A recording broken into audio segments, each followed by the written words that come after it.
नमस्कार दोस्तों, स्वागत है आपका अपने यूट्यूब चैनल प्रीतम इजी मैथ में। तो आज का हमारा टॉपिक है बैक्टीरियन यूनानी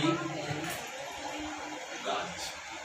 अगर बात करें बैक्टीरियन यूनानी की, तो इस क्षेत्र में जो सबसे पहले आया था वो आया था सिकंदर। सबसे पहले कौन आया था? सिकंदर। सिकंदर कब आया था भारत? 626। सिकंदर भारत कब आया था? 625 से 325 में 326 326 बीसी। कब आया था? 326 बीसी। सिकंदर की मृत्यु कब हुई थी? 323 बीसी। तो यहाँ से जो देखना है हमको, इन लोगों को आगे करना है। सिकंदर का मुख्य रूप से सेनापति जो था वो कितने भागों में बटा हुआ था? 2 भागों में। कौन कौन सा? एक था जल और स्थल। जल का सेनापति अध्यक्ष कौन था? जल सेनापति था सेल्यूकस। कौन था? सेल्यूकस। सेल्यूकस। और एक कौन था? निरियाकस। तो यहाँ तक जो देखे थे सिकंदर की कहानी देख के रखे थे सेल्यूकस और निरियाकस की। इससे कहानी अब आगे करना है। भारत में यूनानी बैक्टीरियन की आक्रमण की बात करें। किसकी बात करें हम लोग? आक्रमण की बात करें। और ये जो आक्रमण होगा ये बैक्टीरियन या यूनानी होगा। इसी को क्या बोलते हैं? या तो बैक्टीरियन या तो यूनानी आक्रमण बोलता है। ये जो आक्रमण होगा वो आक्रमण होगा भारत पे। और भारत पे आक्रमण करने के लिए जो आएगा वो सिकंदर नहीं, बल्कि सिकंदर का जो सेनापति होगा। कौन होगा? सिकंदर का सेनापति होगा। सेनापति कौन है? एक सेल्यूकस और दूसरा निरियाकस। तो एक तो सेल्यूकस आएगा, ये आएगा। कौन आएगा? सेल्यूकस आएगा। लेकिन दूसरा जो आएगा वो निरियाकस नहीं होगा, वो कोई और होगा। तो इसका कोई नाम बताएगा? ये होगा एंटीगोनस। कौन आएगा? एंटीगोनस। ये जो एंटीगोनस है इन दोनों का सेनापति है। किसका किसका? निरियाकस और सेल्यूकस का जो अध्यक्ष होता है, जो सेनापति, मुख्य सेनापति के रूप में जो काम करता है, वो सेनापति सिकंदर का जो होता है वो होता है एंटीगोनस। और एंटीगोनस से एज में सीनियर है, आयु में बड़ा है। कौन? सेल्यूकस। तो जब ये दोनों आक्रमण करने को आएगा 323 ईसा पूर्व में सिकंदर की मृत्यु हो जाएगी। किस स्थान पे? किस स्थान पे? बेबीलोन में। किस स्थान पे? बेबीलोन में। जब सिकंदर की मृत्यु हो जाएगी तो सिकंदर के द्वारा जितना विजित क्षेत्र होगा, किसका विजित क्षेत्र? सिकंदर का जो विजित क्षेत्र होगा, इन विजित क्षेत्र पे शासन किसका होगा? सेल्यूकस का या एंटीगोनस का। तो इस दोनों में आपस में यहाँ पे युद्ध होगा। इस क्षेत्र के लिए, इस क्षेत्र के लिए किसके किसके बीच? सेल्यूकस और एंटीगोनस के बीच में एक युद्ध होगा। ये युद्ध होगा 301 में। इस युद्ध को किस नाम से जाना जाता है? कोई बताएगा? क्या हो गया? तो बताया इस युद्ध को किस नाम से जाना जाता है? कौन सा सर? 301 वाला। 301 में सेल्यूकस और एंटीगोनस के बीच में एक युद्ध होता है। इस युद्ध को इतिहास में किस नाम से जाना जाता है? बेबीलोन वाला नहीं, बेबीलोन में तो युद्ध हो चुका था। बेबीलोन में संधि हो चुकी थी। दोनों मिलकर आधा आधा हिस्सा लेंगे, पूरे भारत पे राज्य करेंगे जितना विजित क्षेत्र होगा। एंटीगोनस के साथ जो युद्ध होता है 301 बीसी में, इसको बोलते हैं इम्पास का युद्ध। क्या होता है इसको? इम्पास का युद्ध। इस युद्ध की संधि से एक चीजें बाहर आएगी कि हम दोनों को आपस में लड़ने से कोई फायदा नहीं है। इनमें जो फायदा होने वाला है वो विरोधी शक्ति का फायदा होगा। किसकी फायदा होगी? विरोधी शक्ति की। जो इसका एंटी होगा वो उस युद्ध में ये जीत जाएगा। तो भलाई इसी में हम दोनों आपस में मिलकर संधि करते हैं और जितना भी छोटा छोटा राज्य, उन छोटे छोटे राज्यों को हम लोग समाप्त करते हैं। कौन कौन? सेल्यूकस, एंटीगोनस दोनों मिलके एक संधि करेगा 301 में, जिसको बोलेंगे इम्पास की युद्ध या इम्पास की संधि। इम्पास की युद्ध या इम्पास की संधि किसके किसके बीच? सेल्यूकस और एंटीगोनस के बीच में ये संधि होगी 301 में। और 301 में संधि होने के बाद अब यहाँ से कहानी चलेगी आगे कि भारत में जितना भी अन्य छोटा छोटा राज्य होगा, उन अन्य छोटे छोटे राज्यों पे आक्रमण करेगा और सबको अपने पास में जितना प्रारंभ करेगा। तब सेल्यूकस वापस भारत आएगा। वापस भारत कब आएगा? 305 बीसी में। भारत कब आएगा? 305 बीसी में, और ये रहेगा 4 बीसी तक। कब से? 305 बीसी से लेके 4 बीसी तक ये रहेगा भारत में। कौन? सेल्यूकस। और इस टाइम पे जब ये भारत इसका आगमन होगा, कहाँ आगमन होगा? भारत का आगमन होगा। इस टाइम पे भारत के आगमन के टाइम पे भारत का शासन जो करेगा वो शासन कौन करेगा? कोई बताएगा कौन कर रहा होगा इस टाइम पे? चंद्रगुप्त मौर्य।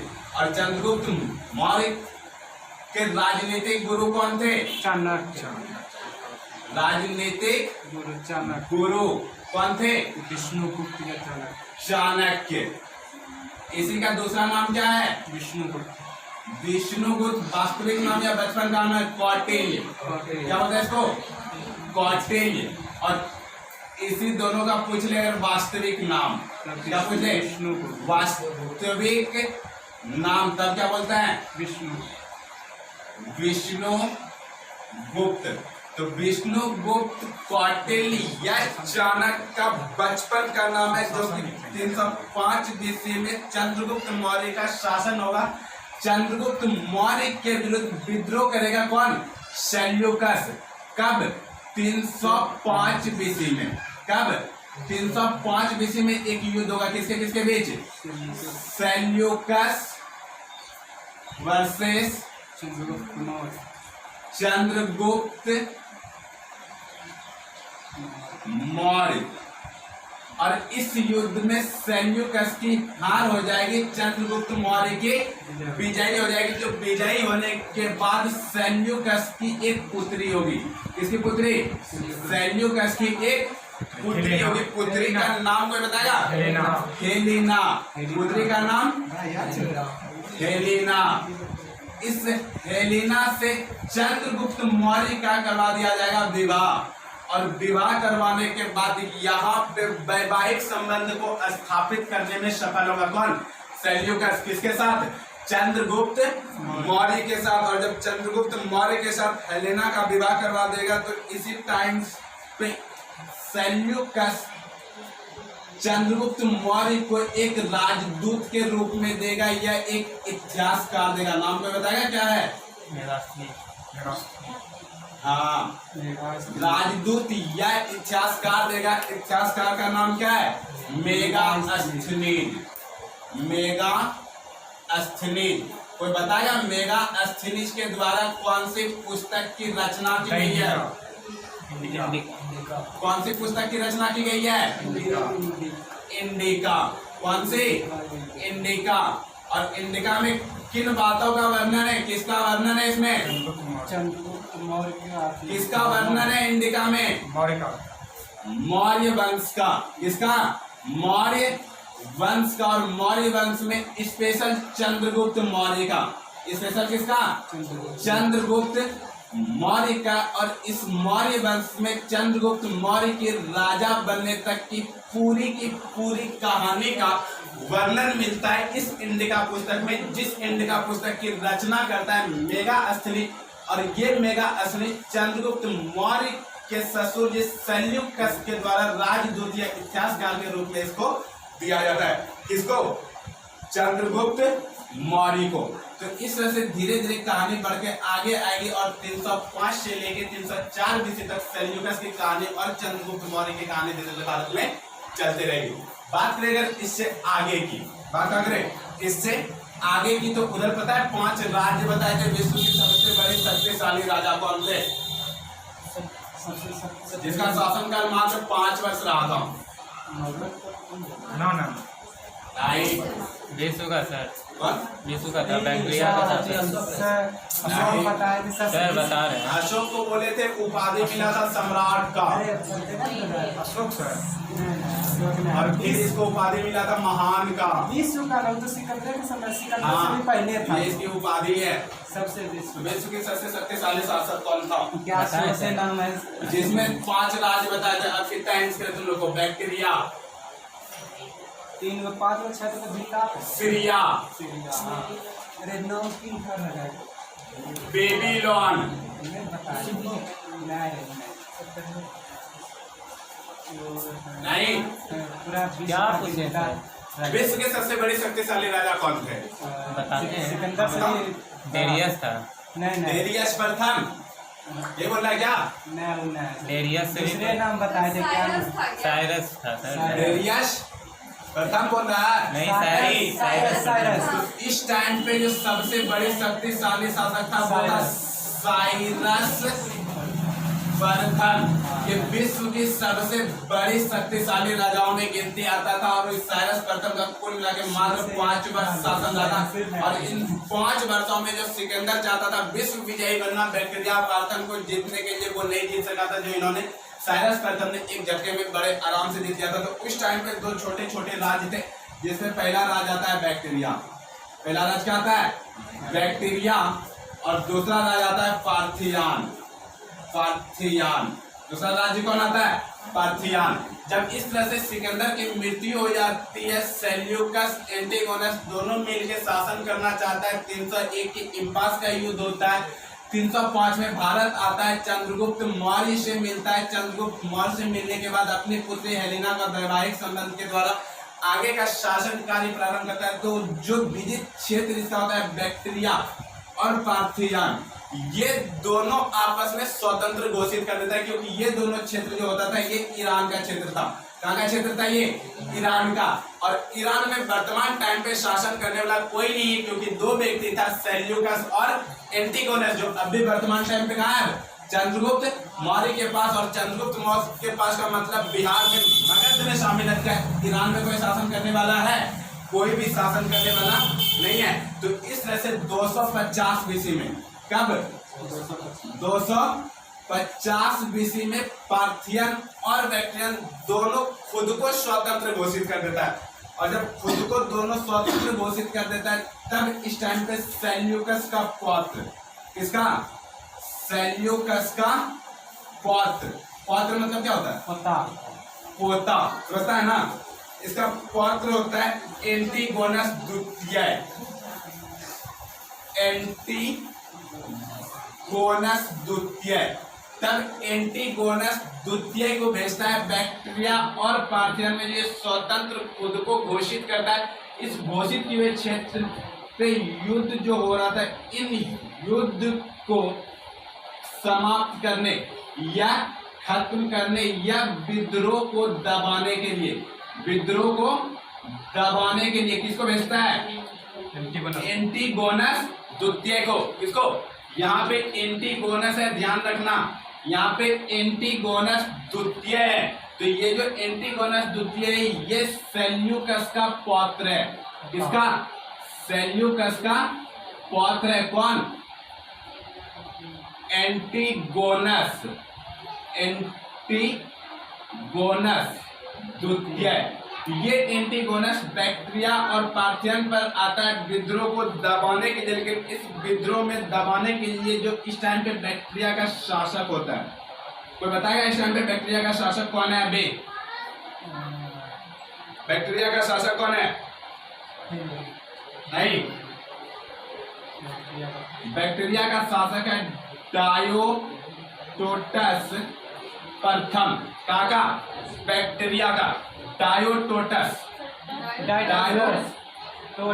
प्रथम, ये बैक्टीरिया का शासन है। और जबकि पार्थियान का शासक कौन है? पार्थियान का शासक बोलो कोई? असरकस। कौन है? पार्थियान का शासक असरकस। बैक्टीरिया का डायोटस प्रथम। इन दोनों के बीच में एक संधि हो जाती है कि अगर कोई आता है हम लोग को दबाने के लिए, तो दबाने कौन आ रहा था? एंटिगोनस द्वितीय। तो एंटिगोनस द्वितीय को ये खुद यहाँ से दोनों मिलके एक साथ में इनको हरा देता है युद्ध करके। किसको? एंटिगोनस द्वितीय को मिलके हराता है। कौन?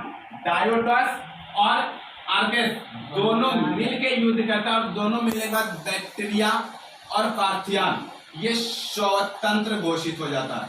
क्या हो जाता है? ये स्वतंत्र घोषित हो जाता है। ये दोनों के दोनों राज्य, जो कि बड़ा मुश्किल से जीता हुआ राज्य था इसका, स्वतंत्र घोषित। तो क्वेश्चन से यहाँ पूछता है बैक्टीरिया और पार्थियन किन राजाओं से छीना गया था। अगर पूछे किसके अधीन था तब सेल्यूकस, और किन राजाओं से छीना गया था, ये किसके विरुद्ध आक्रमण हुआ था, तो एंटीगोनस द्वितीय। किसे छीना गया था? एंटीगोनस द्वितीय से बैक्टीरिया और पार्थियन दोनों छीन के दोनों राज्य स्वतंत्र घोषित हो चुका था। कब? 250 बीसी में। कब? 250 बीसी में। तो कुल मिला के यहाँ तक लिख, फिर बाद बाकी आगे कुछ नहीं किया भाई, आराम से लिखो कहानी सारी। गोनस प्रथम किसका पुत्र है? सेल्यूकस का। किसका? सेल्यूकस का। बात कर रहे हैं हम लोग 293 बीसी का। कब की? 293 बीसी। यहाँ पे कितना था? 250 बीसी था ना, तो 40-43 साल बाद की बात कब की कर रहे हैं लोग? 293 बीसी की। तो 293 बीसी में एक जगह था, नाम था एशिया माइनर। जगह का नाम क्या है? Asia minor. इस एशिया माइनर में एक जनजाति थी, माइनर एक जनजाति थी, रहती थी। जनजाति का नाम है गाल। कौन सी जनजाति? गाल। तो गाल जनजाति कहाँ निवास करती थी? एशिया माइनर में। और इस एशिया माइनर पे जो शासन करता था, वो शासन करता था एंटीगोनस प्रथम। शासन कौन कर रहा था इस पे? एंटीगोनस प्रथम। तो जब शासन कर रहा था ये एंटीगोनस प्रथम एशिया माइनर पे, तो एशिया माइनर की जो जनजाति थी वो कौन सी जनजाति थी? गाल जनजाति थी, जो बहुत ही ज्यादा शक्तिशाली थी। कौन? गाल जनजाति शक्तिशाली था। और इस शक्तिशाली जनजाति को पहली बार अगर कोई हराया था, वो हराया था एंटीगोनस प्रथम ने। किन्होंने? एंटीगोनस प्रथम ने। और कब हराया था? तो 293 बीसी में। और इस एंटीगोनस प्रथम ने एशिया माइनर की जनजाति गाल को हरा के इन्होंने यहाँ पे 2-3 उपाधि धारण की थी। ये उपाधि इसकी बहुत ज्यादा उपयुक्त थी। ध्यान से इसका यहाँ से सिर्फ उपाधि याद रख लेना। कोई बताएगा कि कौन कौन सी उपाधि धारण की है? कोई भी उपाधि। पहला उपाधि धारण किया था यहाँ पे शॉर्टर की। किसकी उपाधि? शॉर्टर की उपाधि। और शॉर्टर के बाद दूसरी उपाधि धारण की शोबियर की। शॉर्टर या शोबियर। बिंदुसार या बिंदुसार बताए थे। बिंदुसार याद है क्या होता था? बिंदुसार का अर्थ तो बताएगा? बिंदुसार शत्रुओं का नाश। बिंदुसार का अर्थ था शत्रुओं का नाश करने वाला। किसका? शत्रुओं का नाश करने वाला। ठीक उसी तरह से शॉर्टर या शोबियर का जो उपाधि होता है, ये भी उपाधि होता है किस तरह से? शत्रुओं का नाश करने वाला। शत्रुओं का नाश करने वाला, ये अर्थ होता है किसका? नाश करने वाला। किसकी अर्थ है ये? शॉर्टर या शोबियर की। शॉर्टर या शोबियर की। तो शॉर्टर या शोबियर की उपाधि धारण किसने की थी? एंटीगोनस प्रथम ने। एंटीगोनस प्रथम था कौन? तो सेल्यूकस का पुत्र था। किसका पुत्र? सेल्यूकस का पुत्र था। और ये जो उपाधि धारण किया था, ये उपाधि धारण इस एशिया माइनर के जनजाति गाल को हरा के तब इन्होंने इस उपाधि को धारण किया था। यही पे बात कर रहे थे एंटीगोनस द्वितीय की भी। किसकी? एंटीगोनस द्वितीय की भी।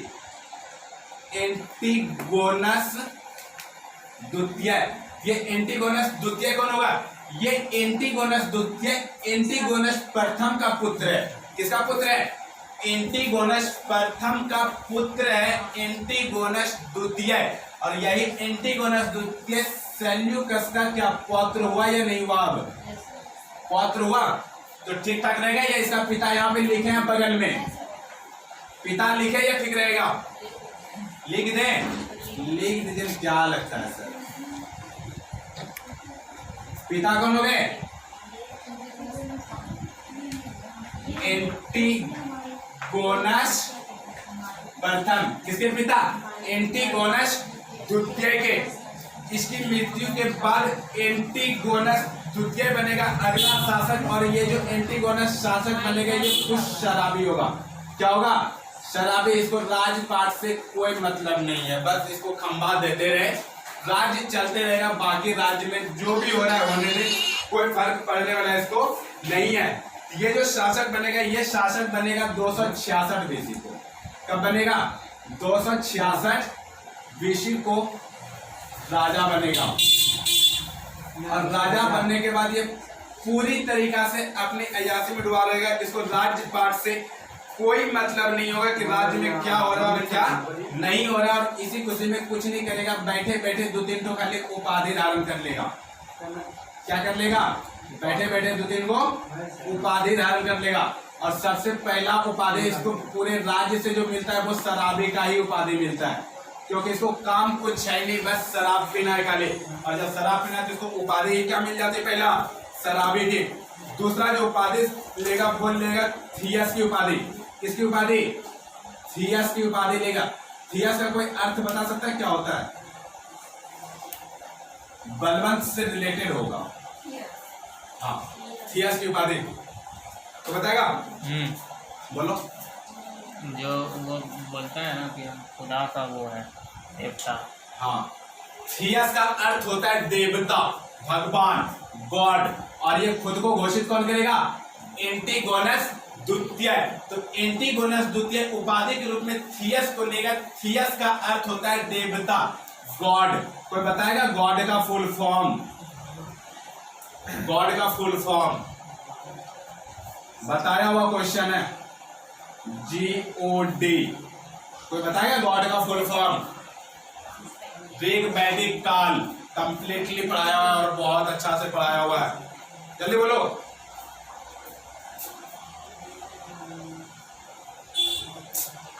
इसीलिए इसको अय्याशी राजा भी कहते हैं।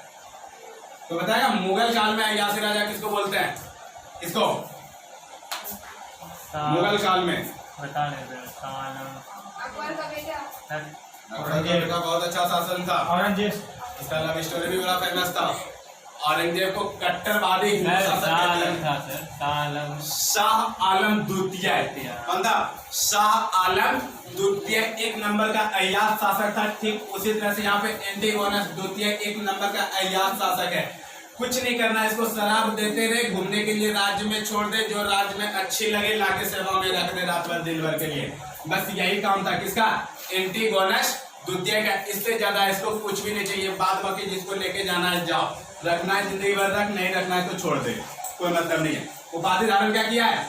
थियस का। थियस का अर्थ क्या होता है? देवता। देवता को क्या कहते हैं? गॉड। गॉड का होता है जनरेटर, ऑपरेटर और डिस्ट्रॉय। जनरेटर, ऑपरेटर और डिस्ट्रॉय।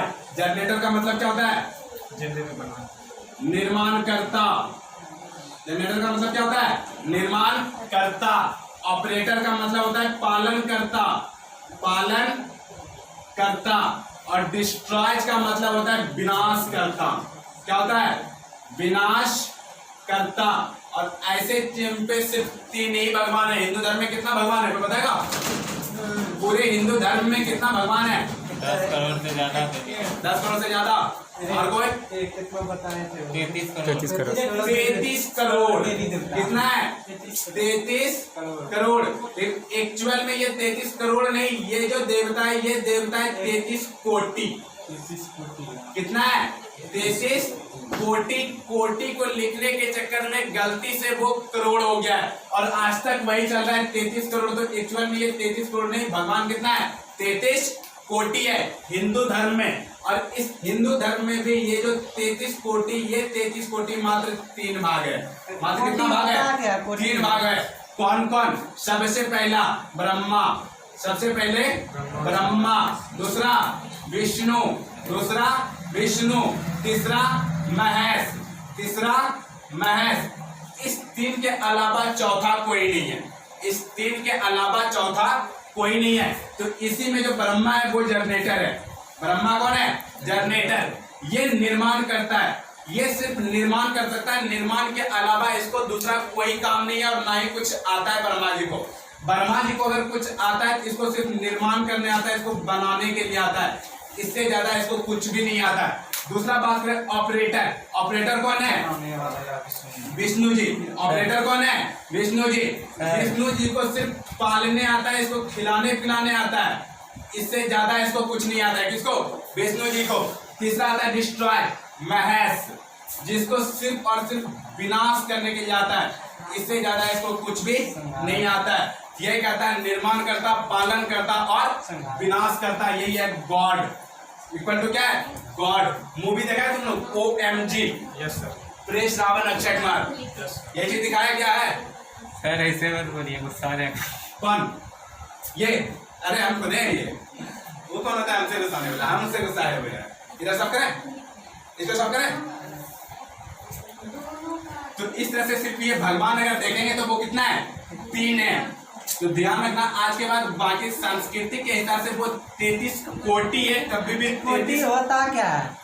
कोटि होता क्या है? सर टाइम हो कोटि गया। को समझना हो तो 15-17 मिनट का वीडियो मेरे फेसबुक पे पोस्ट है, जाके देख लीजिए। सर टाइम हो गया। टेस्ट टाइम हो गया है, जाने ना दिए इधर। चल तब यहीं रखते हैं, इसको देख। अगर आप मेरे चैनल पर नए हो और आपको मेरा ये वीडियो पसंद आया तो प्लीज़ चैनल को सब्सक्राइब कर ऑल प्रेस करें, जिससे कि मेरे सारे वीडियो के नोटिफिकेशन आप तक पहुंचते रहे। और साथ ही साथ मेरे वीडियो को लाइक, कमेंट और अपने दोस्तों के साथ शेयर भी करें, जिससे कि मैं ऐसे वीडियो लगातार बनाता रहूं। बहुत बहुत धन्यवाद।